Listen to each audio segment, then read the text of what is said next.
नमस्कार, प्रणाम, आदाब, सत श्री अकाल। मेरा चैनल कैप्टन मिश्र में स्वपन मिश्र में आपको स्वागत है। मैं कल एक वीडियो बनाया था ऑपरेशन सिंधु का ऊपर।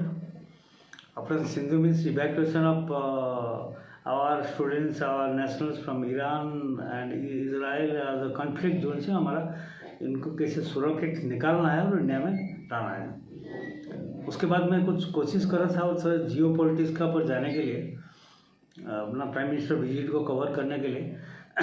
तब तक मेरा मोबाइल का जो स्टोरेज ख़त्म हो गया, इसलिए वीडियो कंप्लीट नहीं कर पाया, इंटरप्ट हो गया।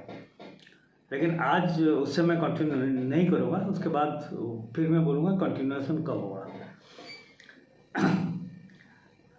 आज थोड़ा बहुत मैं जोड़ देता हूँ कि हमारा इंडिया का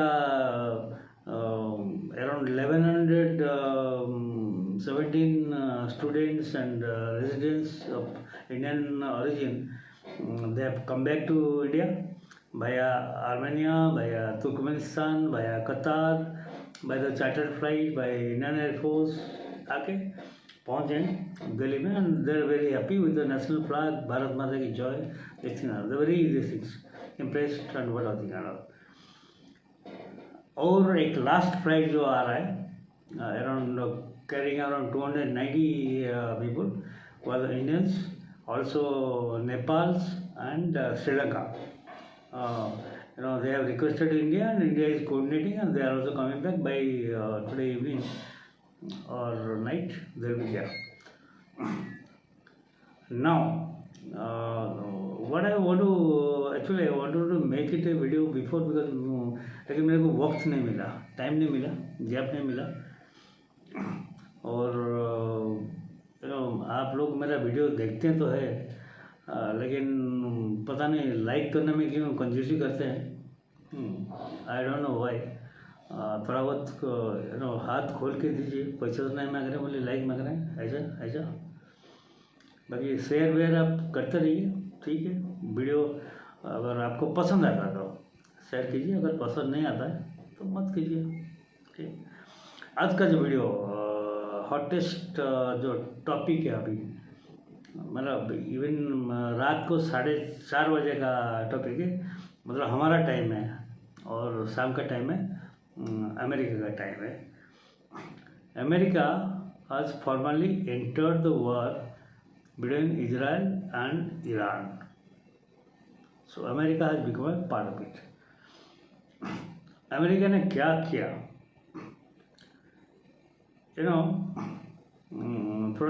मैं थोड़ा बैकग्राउंड देता हूँ, उसके बाद मैं आगे बढ़ूँगा। हमारा दुनिया में स्वर्ग है, ऊपर आकाश स्वर्ग है, मर्त्य है और पाताल है। मर्त्य में हम जानते हैं बिल्डिंग वगैरह होता है, समुद्र होता है, ये होता है, एंड हमारे पास इतना तैयार कर लें, मिसाइल्स ड्रोन्स कर लें कि कोई बिल्डिंग को हम उड़ा सकते हैं, कोई एक उड़ा सकते हैं। और इतना रडार और इलेक्ट्रॉनिक सिस्टम इतना तगड़ा बन गया है कि प्रेसिशन, अगर कोई सोचेगा अमेरिका में बैठ के कि कैप्टन स्वपन मिश्र को मारेगा तो ये बिल्डिंग को मार सकता है। आजकल इतना टेक्नोलॉजी इन्वॉल्व, इतना ये हो गया, आगे बढ़ गया है। कोई भी इजराइल में, अमेरिका में बैठ के अगर एक मिलिट्री कमांडर कैप्टन स्वपन मिश्र को कोई मारना चाहेगा, जो कि शायद वो सोचेगा कि ये इंडिया का एक बहुत बड़ा मिलिट्री स्ट्रैटेजिक है, तो उसको वो इमीडिएटली 2 मिनट लगेगा, मेरे को यहाँ से गिरा सकता है। आजकल सिस्टम टेक्नोलॉजी इतना डेवलप हो गया है। हालांकि सब वर्ल्ड में जितना कंट्रीज़ है, 189 कंट्रीज रजिस्टर्ड कंट्रीज है, उतना पास नहीं होने का बावजूद भी काफ़ी एक पास ये टेक्नोलॉजी है। आप स्वर्ग के जाएंगे, स्वर्ग में भी आजकल जो मर्त्य के जो मिसाइल है, स्वर्ग में जो चल रहा था ना पुराने माइथोलॉजी में, मैं ब्रह्मास्त्र चला दूंगा, मैं अग्नास्त्र चला दूंगा, रामायण महाभारत में हम देखे होंगे। वही चीज़ जो उस टाइम पर विमान में जाएंगे, रावण जाके बोलेगा, ये सब चीज़ अभी भी स्वर्ग भी ऑलमोस्ट हम चंद्रयान में चले गए, हम गगन में चले गए, ऑलमोस्ट स्वर्ग को भी हमने अपनी कंट्रोल में ले रखा है। बाकी रहा पाताल। पाताल में हमारा मैथोलॉजी कहते हैं, पाताल में नागराज बासुकी रहते हैं, वो पाताल का राजा है। और महादानी बलि जो विष्णु भगवान का आशीर्वाद पा गया, वो भी पाताल में राज करता है। अभी हमारा टेक्नोलॉजी इतना हो गया कि पाताल को भी भेद कर गया है। मैं इस कंटेक्स्ट में इसलिए बोल रहा हूँ कि जितना न्यूक्लियर टेस्ट, न्यूक्लियर इंस्टॉलेशंस जो भी होता है वो पाताल का अंदर होता है। क्योंकि न्यूक्लियर दैट मैं एक बनाया था वीडियो न्यूक्लियर रेडिएशन का ऊपर, तो उसमें सॉरी मैं उसको थोड़ा मैं काट देता हूँ। उसमें एक न्यूक्लियर रेडिएशन पर जो बनाया था मैंने कि इट इज़ वेरी डेंजरस। आप जब दो ग्रेड का मेटल होता है, एक तो न्यूक्लियर एनर्जी हमको चाहिए, छोटा रिएक्टर हो, बड़ा रिएक्टर हो, हेवी वाटर हमको चाहिए, ताकि हम एनवायरनमेंट को प्रोटेक्शन करें, क्लीन एनर्जी हम निकाल सकें। लेकिन जब वो एनरिच जो सेंट्रीफ्यूज में हम यूरेनियम को एनरिच करते हैं, जब वो 235 जो आइसोटोप जो 235 तक पहुंच जाता है ना, वो न्यूक्लियर ग्रेड बन जाता है। उसमें वो जो power generation and nuclear energy का कोई काम की मतलब नहीं है। तो ये लोग बोलते हैं हम एनरिच करते हैं, लेकिन हमारा पावर सप्लाई और जो पावर जनरेशन के लिए सस्टेन करने के लिए, एनर्जी सस्टेन करने के लिए, तो ये ईरान जब ऐसे शुरू किया तो ईरान का पास तेल ही तेल है, दुनिया को तेल देता है, तो उसके पास यूरेनियम को ज़रूरत तो क्या पड़ा, क्या किया नहीं। लेकिन फिर बोले ठीक है, तेल वेल देते हैं तो ठीक है, तुम्हारा तेल भी इतना जा रहा है तो थोड़ा बहुत तुम भी पैसा सेव कर लो। देन ईरान स्टार्टेड, इराक भी स्टार्ट किया था सद्दाम हुसैन से पहले। सद्दाम हुसैन के टाइम में तो उसको बेचारे मतलब फोकट में एक्विजिशन दे के अमेरिका ने मार दिया, वो नहीं था। लेकिन उससे पहले इराक को का जो न्यूक्लियर रिएक्टर जो शुरू किया था वो मर्च में था, पाताल में नहीं था। उसको इराक से मतलब इजराइल के प्लेन जाके उड़ा दिए, वो उसका बाद तो ख़त्म हो गया था। तो उसके बाद शुरू हुआ पाताल की वार। पाताल में तो अंडरग्राउंड करके 90 मीटर, 100 मीटर, 200 मीटर इस तरह सब ग्रेड किए। जैसे कि गाजा में देखे 6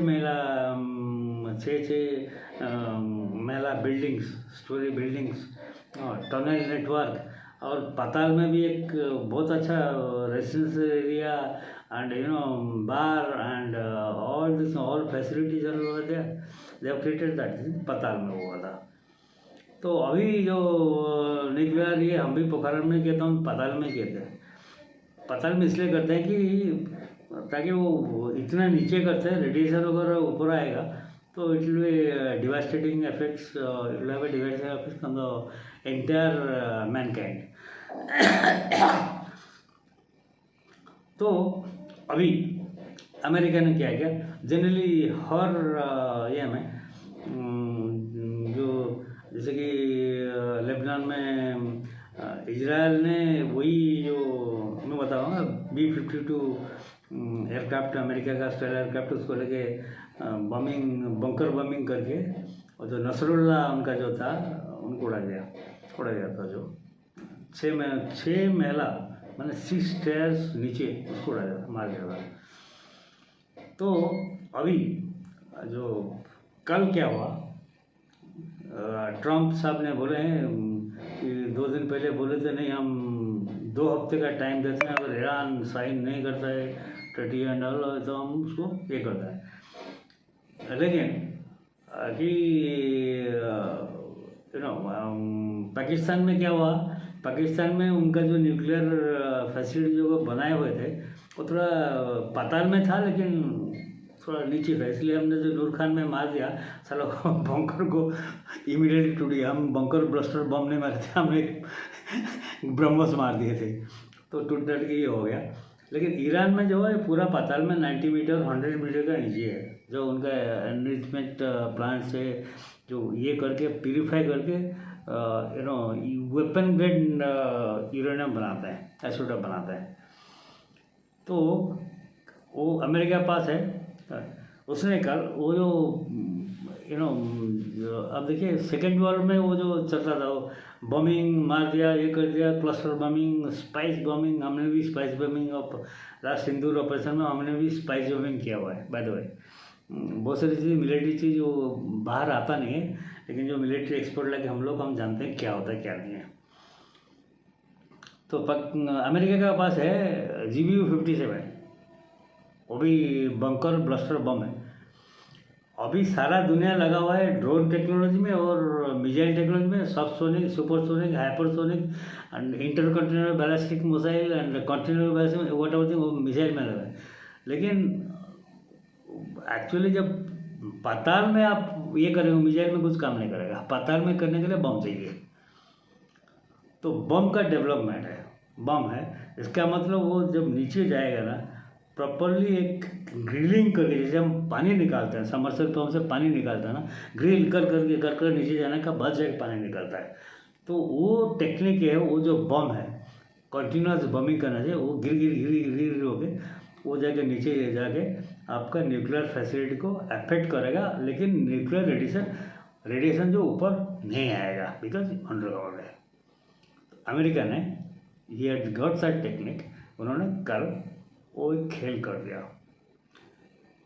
अराउंड जो उनका जो B-2 स्टेला बम्बर है, वो मिसाइल ये कैरी नहीं करता है, वो कोई ड्रोन कैरी नहीं करता है, लेकिन बम डालता है बम्बर। अराउंड एक बम 30,000 पाउंड्स का है, वो डालता है। कल उन्होंने उनका जो, मैं देखता हूँ लिस्ट, उनका जो 3 बड़े बड़े फैसिलिटी में, जैसे कि नटांज, फोडो, इस्फान, इसमें उन्होंने अटैक करके उनका न्यूक्लियर इंस्टॉलेशन को डिस्ट्रॉय कर दिया, ताकि वो ईरान घुटने में आ जाए। देन अर्ली मॉर्निंग 4:30 हमारा टाइम पे, उनका टाइम पे, तो ट्वीट आ गया, जैसे कि जो नतान जो है around 250 kilometre south of Tehran, उनका सबसे बड़ा न्यूक्लियर ये था। That was basically nuclear storage facility, जो उसमें जितना यूरेनियम है था, I don't know how much destroy, I don't know, that is जो इजराइल बोला था नो एटॉमिक बम वो बना सकता है, इतना वेपन ग्रेड यूरेनियम वो कर चुके थे, तो उसको उसने डिस्ट्रॉय कर दी। बाकी जो फोड़ा जो है उनका जो वो अराउंड 90 मीटर बेस है, उसमें सेंट्रीफ्यूज है, और वो यूरेनियम को एनरिच करके आगे बढ़ के करते हैं, बाद में फाइनली वो नटांज में स्टोरेज में आता है ना, इस्फान जो वो कहते हैं, उसको ऊपर किया। तो मैं थोड़ा एक दिखा देता हूँ, ये उनका ईरान में उनका जो बेसिकली न्यूक्लियर जो मेन न्यूक्लियर, मैं कुछ पेपर कटिंग भी लिखा है, दिक्कत हो, उनका जो बेसिक न्यूक्लियर फैसिलिटी जो है वो 5 जगह पे। एक तो खुनाब है, लेकिन खुनाब जो है उसका पर अटैक नहीं हुआ, क्योंकि वो काम चल रहा है, वो अनफिनिश्ड है, काम चल रहा है, मतलब सेंट्रीफ्यूज लगा रहा है, ये जो बिल्डिंग बना रहा है, और पताल वाला सब काम चल रहा है।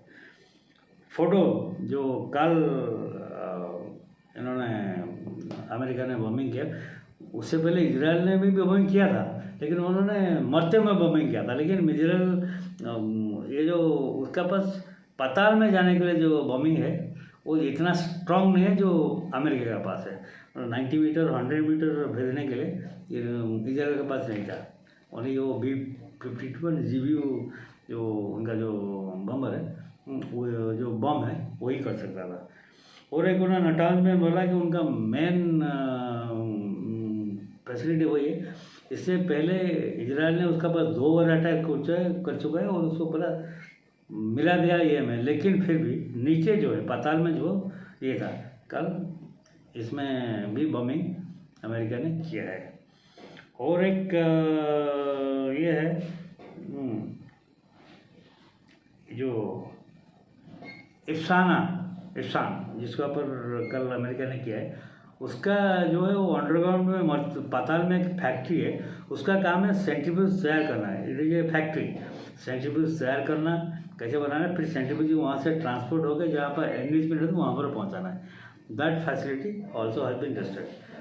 बाकी जो उनका जो ये 3 मेन है जो इसका पर अटैक है। बाकी जो एक बुशवार बोल के जो गल्फ ऑफ जो पर्सन गल्फ में है, हाँ वो भी एक न्यूक्लियर फैसिलिटी है, लेकिन वो फैसिलिटी का पर अटैक नहीं किया गया है क्योंकि ये जो रशिया का हैवी वाटर लेता है, उसको रिसाइकल करके वो फिर रशिया को वापस देता है। तो इसमें अगर अटैक हुआ तो रशिया डायरेक्ट कॉन्फ्लिक्ट जोन में आ जाएगा। इसलिए उसको बाद में ये बात है कि इसमें कोई मतलब नहीं है। तो ये पूरा ईरान में है, लेकिन रशिया का इंस्टॉलेशन है। रशिया तो वार में है नहीं, रशिया तो यूक्रेन में लपटा हुआ है।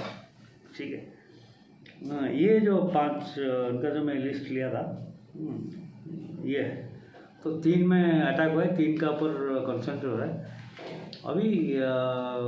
फिर कल प्रेसिडेंट जो ट्वीट किए, बोले कि हम पहले बोले थे 2 हफ्ते के बाद करेंगे, फिर कल बोले कि नहीं ये नेगोशिएशन आ जाओ, अभी तो नेगोशिएशन का टाइम भी खत्म हो गया है।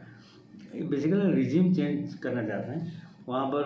जैसे कि 1979 में जो इस्लामिक रिवोल्यूशन हुआ था, उनका जो शाह पहलवी, उन्होंने अमेरिका भाग गए थे, तो उनका बेटा भी अमेरिका में, उसने बोले ठीक है रिजीम चेंज होगा तो हम वे रेडी टू टेक ओवर। इनका तो ये रिज्यूम चेंज होना है और इन्होंने they should not go to the atomic level under. अभी ईरान अभी तक भी डटा हुआ है। ईरान के पास एक बहुत अच्छा ग्राउंड फोर्स है। इराक ईरान वार में उसने 8 साल लड़ा, 8 years they have fought. Ground force बहुत अच्छा है, लेकिन इनका जो air defence missile defence system बिल्कुल नहीं है। क्योंकि जो जब भी आएगा, आप अगर हेलीकॉप्टर ले जाके एक बम डाल देंगे तो उसका पास वो कैपेसिटी नहीं है। बट अगेन ग्राउंड में अगर जाके आप उससे लड़ेंगे ना, तो उनको डिफीट करना बहुत डिफिकल्ट है। हाँ, और अमेरिका हमेशा जब भी ग्राउंड में लड़ता है ना, वो कभी भी जीता नहीं है। वियतनाम में वही हुआ, ये हुआ। इजराइल भी ठीक है, गाजा एक छोटा सा जगह है, ग्राउंड में जाके लड़ के जीत गया, लेकिन इजराइल भी जाके अगर ईरान में अपनी ट्रूप उतार के ग्राउंड में लड़ेगा तो वो भी नहीं जीत पाएगा। हाँ, तो इसलिए उनका सुप्रीम लीडर खोमानी बोल रहा है कि ये क्या है, ठीक है आना तो देख लेंगे क्या करेगा। और हमारा तो ठीक है, आ जाओ मैदान में देखेंगे। ये बोल रहा है कि जो स्टेट ऑफ होमज जो पर्सन ग्रुप है, अगर लफड़ा हुआ, अगर अमेरिका हालांकि सोच रहा है, तो अमेरिका का भी बहरीन में हो, कुवैत में हो, कतार में हो, ऊपर सेंट किटिस जो ग्रीस का अंडर है उसमें हो, जॉर्डन में हो, इराक में हो, और अभी सीरिया में भी अपनी जमा लिया कि जब रशियन सपोर्टेड बसर गए हैं उसमें भी कर लिया हो, करके कैप्चर कर रखा है और अपनी HMS निमिटीज को भेज रहा है साउथ चाइना सी से वापस करके वो पर्सन घर पे पहुंच रहा है। ईरान सोच रहा है क्या करे। ईरान बोल रहा कि अगर मैं ये जो कोई 2-4 बेस में अटैक करूं तो कुछ अमेरिकन सोल्जर्स है, उनका भी एयरफोर्स है, नेवी सब है, तो अभी ईरान का पर डिलेमा है क्या करेगा। अमेरिका को रिटेलिएट करेंगे तो एक फुल फ्लेज वार में जाएगा। और उसने बोला कि अगर स्टेट ऑफ होमेज, जिसको मैं मैप में दिखा दूँगा मैं, उसको हम ब्लॉकेड करते हैं, मतलब वहाँ पर कोई जहाज़ को हम नहीं छोड़ेंगे।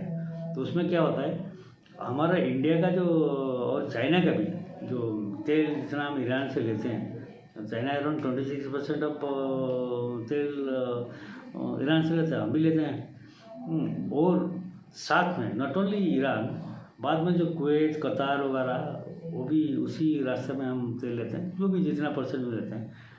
गैस लेते हैं, नॉट ओनली तेल, गैस भी लेते हैं, नेचुरल लेते हैं, LNG लेते हैं, तो वो खतरे में पड़ जाएगा। तो उसमें क्या होना, अगर ऐसा होगा तो अभी जैसे कि क्रूड का प्राइस $73 चल रहा है, तो अभी अगर ये ब्लॉक होता है ना, it will shoot up to $130। तो ये सबके लिए मुसीबत है। हालांकि हमको प्रॉब्लम नहीं, तेल हम दूसरी कंट्री से ले लें, लेकिन फिर ट्रांसपोर्टेशन कॉस्ट वगैरह जो है ना, वो कॉस्ट पड़ जाएगा। दूसरी बात है, किस किस कंट्री को अफेक्ट होगा, किस किस कंट्री को अफेक्ट नहीं होगा। उससे पहले, ये जानने से पहले आप देखिए कि जो अटलस, देखिए ये मैं दिखाता हूँ अटलस आपको। ये अटलस है, नज़दीक ले लो, ये जो है ना, देखिए ये पर्सन गोल्फ है, ये पर्सन गोल्फ है, और नज़दीक पर्सन गोल्फ है। तो ये जो नैरो एरिया ना, ये नैरो एरिया, ये है स्ट्रेट ऑफ हॉर्मुज़, ठीक है। तो इसका पर जो तेल डिपेंड, ईरान का तो तेल जा रहा है इसमें से। ये बंदराबास इधर है, बंदराबास पोर्ट में मैं 2 बार गया हूँ। बंदराबास पोर्ट है, नेवी में जब था मैं 2 बार गया बंदराबास पोर्ट है।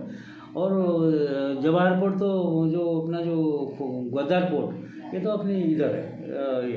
ये तो इसके बाद गल्फ ऑफ ओमान आता है, उसके बाद अरबियन सी आता है, ठीक है। तो ये जो रूट है उसमें क्या है ना, जो बाकी ऊपर देखिए जो कुवैत है, कुवैत भी इसकी में तेल एक्सपोर्ट करता है। इसके लिए प्रॉब्लम हो जाएगा क्योंकि उसका पास सी रूट नहीं है। ऊपर कतार का भी प्रॉब्लम हो जाएगा। सऊदी के लिए कोई प्रॉब्लम नहीं होगा। सऊदी के पर यहाँ पर रेड सी है, नीचे रेड सी, वहाँ पर आगे मेडिटेरियन सी है, हाँ, और बीच में ये सुएज कैनाल है। जो इस साइड में है, यमन का कोई प्रॉब्लम नहीं है, ओमान का तो खुला है, कोई प्रॉब्लम नहीं है, हाँ, जो भी ये है। तो ये जो इसमें कोई प्रॉब्लम नहीं, इस साइड में जो है इनको प्रॉब्लम हो जाएगा। जो उनका तेल एक्सपोर्ट हुआ ना, थोड़ा जो ऑयल रिग रहते हैं वहाँ पर करते हैं, जहाँ जाके जो ये में एलंग साइड जाते हैं, उसके बाद तेल पंपिंग होता है। तो ये प्रॉब्लम हो सकता है, कुछ कंट्री को अफेक्ट हो सकते हैं। तो ये मतलब छोटा सा ये है, लेकिन इट इज़ वेरी। और स्ट्रेट ऑफ हॉर्मुज़ जो है, जैसे कि मलाका स्ट्रेट है, पनामा कैनाल है, सुएज कैनाल है, तो बहुत छोटे मतलब ये 5 नॉटिकल माइल से 11 नॉटिकल माइल्स। कोई पनामा में तो बहुत 2 लाख GRT वाले भी जहाज जाते हैं, लेकिन स्ट्रेट ऑफ हॉर्मुज़ में अराउंड 1 लाख GRT से ऊपर जहाज जाते नहीं हैं, उसको खुदा ही है, बल्कि सुएज कैनाल में चलता है। तो ये जनरली आप जानते हैं अपना एनर्जी ट्रेड, बराबर ट्रेड जो है 90% trade is done by shipping industry, merchant navy. तो ये है सिचुएशन। ईरान क्या डिसीजन लेगा, ट्रम्प इज अनप्रेडिक्टेबल, क्या करेगा। इधर नॉर्थ कोरिया भी थोड़ा बहुत धमकी देना शुरू कर दिया है, लेकिन नॉर्थ कोरिया जो कट्टर वाला नहीं है, उसका सिर्फ पंगा है साउथ कोरिया से। साउथ कोरिया के इसलिए पंगा है कि अमेरिका साउथ कोरिया पीछे है, इसलिए वो अमेरिका से भी थोड़ा धमकी देता है। North Korea I don't think they will enter in that basics, I don't know आगे क्या होगा। ये प्रेडिक्शन करने का मतलब है कि हाइपोथेसिस इम्पोज करना है। तो यहीं पर मैं आज का वीडियो ख़त्म करता हूँ। मैं सोचता हूँ शायद आपको ये वीडियो एनालिसिस अच्छा लगा होगा। छोटा सा स्टूडियो है, बड़ा ये नहीं है, स्क्रीन नहीं है, लेकिन कोशिश करता हूँ छोटा सा माध्यम में भी आप तक पहुँचने के लिए। लेकिन इसके लिए अगर मेरा कंटेंट आपको चाहिए तो आपको मुझे सपोर्ट करना पड़ेगा, मेरे को व्यूअरशिप बेस बढ़ाना पड़ेगा, आपको शेयर करना पड़ेगा ताकि लोग देखें, सीखें, कुछ ज्ञान अर्जन करें। यहाँ पर मैं वीडियो करता हूँ। नमस्कार, प्रणाम, आदाब, जय हिंद।